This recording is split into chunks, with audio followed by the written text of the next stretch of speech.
எல்லாருக்குமே தெரியும் நாங்க சோஃபா பாய். ஆனா நான் சோஃபா விக்க வரலங்க. ஜிவி அண்ணா படத்துல ஒரு இம்பார்ட்டன்ட் ரோல் பண்றேன். ஹனி அனிசியா பவுஸ் நைஸ்.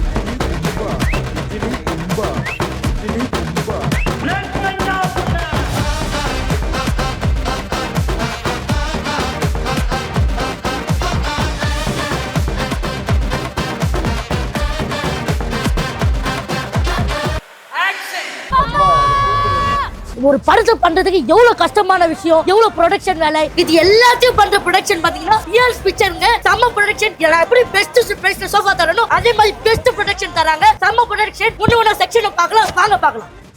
நம்ம படத்துக்கு ஹீரோனி அக்கா கௌரி அக்கா அவங்கள பார்க்கலாம், வாங்க. அக்கா ஹாய்க்கா. இந்த படம் நடிக்கிறது உங்களுக்கு பிடிச்சிருக்கா? அக்கா ரொம்ப லைக் பண்றாங்க. கண்டிப்பா உங்க படத்துல நிறைய படத்துல நடிப்பாங்க. வாங்க அடுத்தடுத்த ஸ்டாரை பார்க்கலாம், வாங்க. அண்ணன் கூட ஒரு இன்டர்வியூ பண்ண, அது ரொம்ப காமெடியா போச்சு. அண்ணன் கூட படமும் நடிக்கிறேன், ரொம்ப சந்தோஷமா இருக்கு. Mass hero, mass actor, mass hero, mass comedian சூப்பரா பண்ணுவாருங்க. அவருக்கு எப்படி இந்த படம் பண்ணிருக்காரு கேக்கலாம். போதுடா ப்ளீஸ்.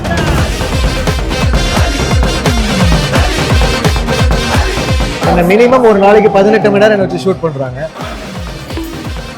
அதனால ஒரு பேக்கப் சொல்லும்போது ஏ அப்படி இருக்கும். 90s கிட்டின் தலைவர், ஹீரோ, சூப்பர் ஸ்டார் எல்லாமே 90s கிட்டின் அப்பா ஸ்டார் தான். அப்பா ஸ்டார் பார்க்கலாம். எப்படி இந்த படத்துல நடிச்சிருக்கீங்க?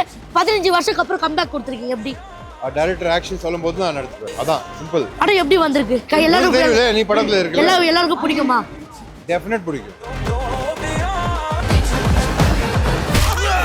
எல்லாமே நம்ம பார்த்தாச்சு. இந்த வீடியோ பிடிச்சிருந்தா லைக் பண்ணுங்க, ஷேர் பண்ணுங்க, சப்போர்ட் பண்ணுங்க. ஃபேமிலி மூவி, ஃபைட் எல்லாமே இருக்குது இந்த படத்துல. இந்த படத்தை கண்டிப்பா நீங்க தியேட்டர்ல பார்க்கணும். பிஎன் பிக்சருக்கு கண்டிப்பா நீங்க சப்போர்ட் கொடுக்கணும். பிஎன் பிக்சருக்கு வாங்க, பெஸ்டா மூவி மேக் பண்ணிட்டு போங்க. லாஸ்டா நம்ம சொல்ல முடிக்க முடியுமா? லிசியா ஃபால்ஸ் வாங்க, பெஸ்ட் பிளேஸ்ல வாங்கிட்டு போங்க.